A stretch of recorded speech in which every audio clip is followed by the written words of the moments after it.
Early Britain. The first people to live in Britain were hunter-gatherers in what we call the Stone Age. For much of the Stone Age, Britain was connected to the continent by a land bridge. People came and went, following the herds of deer and horses which they hunted. Britain only became permanently separated from the continent by the Channel about 10,000 years ago. The first farmers arrived in Britain about 6,000 years ago. The ancestors of these first farmers probably came from Southeast Europe. These people built houses, tombs and monuments on the land. One of these monuments, Stonehenge, still stands in what is now the English county of Wiltshire. Stonehenge was probably a special gathering place for seasonal ceremonies. Other Stone Age sites have also survived. Skara Brae on Orkney, off the north coast of Scotland, is the best preserved prehistoric village in Northern Europe and has helped archaeologists understand more about how people lived near the end of the Stone Age. The World Heritage Site of Stonehenge. Around 4,000 years ago,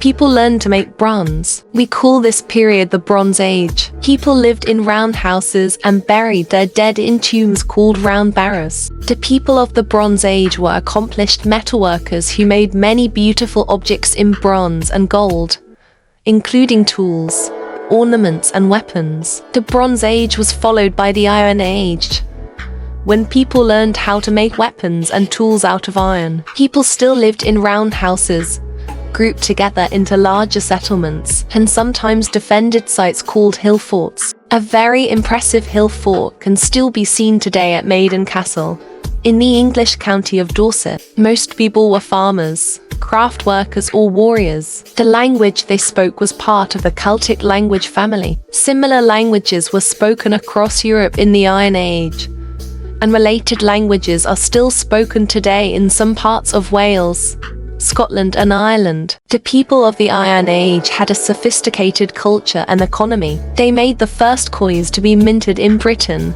some inscribed with the names of Iron Age kings. This marks the beginnings of British history. 3.1. The Romans. Julius Caesar led a Roman invasion of Britain in 55 BC. This was unsuccessful, and for nearly 100 years Britain remained separate from the Roman Empire. In AD 43, the Emperor Claudius led the Roman army in a new invasion. This time, there was resistance from some of the British tribes, but the Romans were successful in occupying almost all of Britain. One of the tribal leaders who fought against the Romans was Boudicca, the Queen of the Iceni in what is now Eastern England. She is still remembered today, and there is a statue of her on Westminster Bridge in London, near the Houses of Parliament. Areas of what is now Scotland were never conquered by the Romans, and the Emperor Hadrian built a wall in the north of England to keep out Picts, ancestors of the Scottish people. Included in the wall were a number of forts. Parts of Hadrian's wall, including the forts of Halsteads and Vindolanda, can still be seen. It is a popular area for walkers and is a UNESCO United Nations education, scientific and cultural organization. World Heritage Site. The Romans remained in Britain for 400 years. They built roads and public buildings, created a structure of law, and introduced new plants and animals. It was during the 3rd and 4th centuries AD that the first Christian communities began to appear in Britain. 3.1. To the Anglo-Saxons.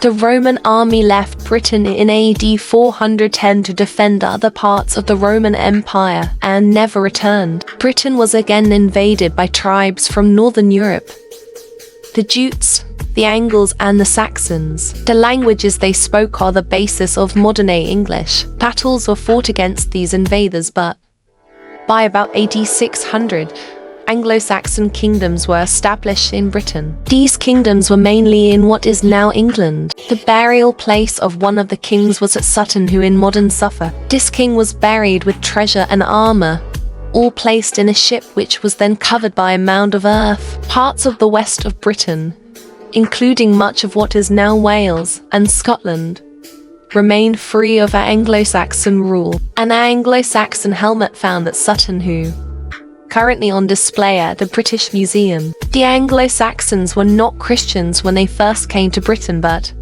during this period, missionaries came to Britain to preach about Christianity. Missionaries from Ireland spread the religion in the north. The most famous of these was St. Patrick, who would become the patron saint of Ireland, and St. Columba, who founded a monastery on the island of Iona, off the coast of what is now Scotland. St. Augustine led missionaries from Rome, who spread Christianity in the south. St. Augustine became the first Archbishop of Canterbury. 3.13 The Vikings. The Vikings came from Denmark and Norway. They first visited Britain in AD 789 to raid coastal towns and take away goods and slaves. Then, they began to stay and form their own communities in the east of England and Scotland. The Anglo-Saxon kingdoms in England united under King Alfred the Great, who defeated the Vikings. Many of the Viking invaders stayed in Britain,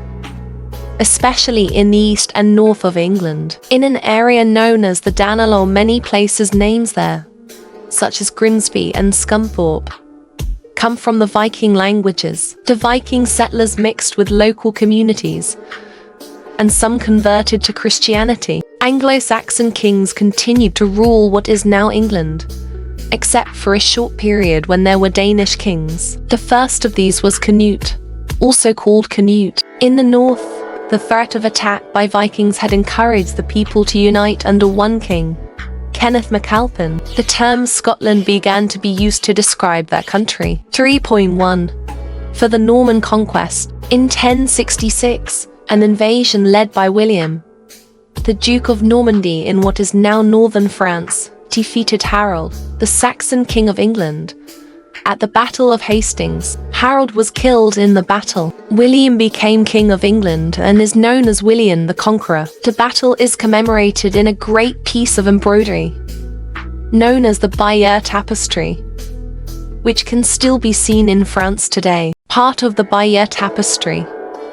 The linen cloth is nearly 70 meters, 230 feet, and is embroidered with colored wool. The Norman conquest was the last successful foreign invasion of England and led to many changes in government and social structures in England. Norman French, the language of the new ruling class, influenced the development of the English language as we know it today. Initially, the Normans also conquered Wales, but the Welsh gradually won territory back. The Scots and the Normans fought on the border between England and Scotland. The Normans took over some land on the border, but did not invade Scotland. William sent people all over England to draw up lists of all the towns and villages. The people who lived there, who owned the land, and what animals they owned were also listed. This was called the Domesday Book. It still exists today and gives a picture of society in England just after the Norman conquest. If you enjoyed this video, please give it a thumbs up and don't forget to subscribe to the channel for more content like this. Leave a comment below with your thoughts or any questions you have. I love hearing from you. Until next time, take care.